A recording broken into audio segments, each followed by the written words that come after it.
హినిస్టా seeds రైతులందరికీ నమస్కారం. మీరు చూస్తున్నటువంటి విత్తనం పేరు వచ్చేసి భీష్మ విత్తనము. మనం ప్రజెంట్ ఈరోజు కర్నూలు జిల్లా బెలగల్ మండలం రంగాపురం అనే గ్రామంలో ఉన్నాము. మీరు చూస్తున్నటువంటి విత్తనం పేరు వచ్చేసి భీష్మ మిరపతోట మీరు చూస్తున్నారు.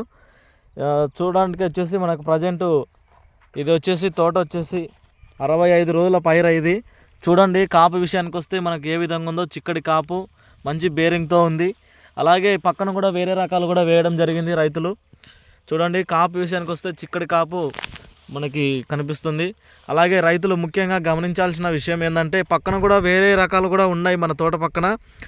చూడండి, మనకు వైరస్ ఎలా వచ్చిందో చూడండి. పక్కన ఉన్న తోటకి ఈ తోటకి చూడండి, ఎక్కడ దూరం కూడా లేదు, సాలు పక్కనే సాలు.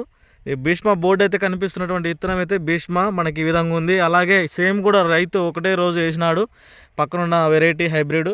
చూడండి బొబ్బర ఎలా ఉందో చూడండి.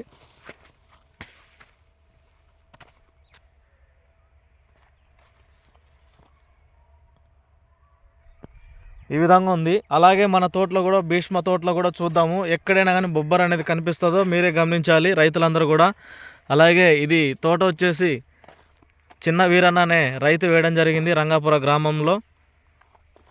చూడండి, ఎక్కడైనా కానీ బొబ్బర వైరస్ అనేది కనిపించదు మన తోటలో. హినిస్టా సీడ్స్ భీష్మ. హినిస్టా సీడ్స్ ప్రత్యేకత చెప్పాల్సిన పని లేదు, ప్రతి రైతు కూడా చూడవచ్చు. కనుపులు మాధ్యమాలు దగ్గరగా ఉంటాయి.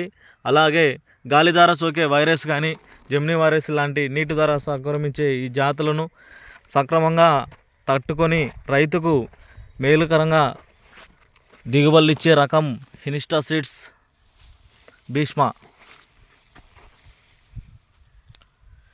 కాపు ఎటు చూసుకున్నా కూడా చిక్కదనమే.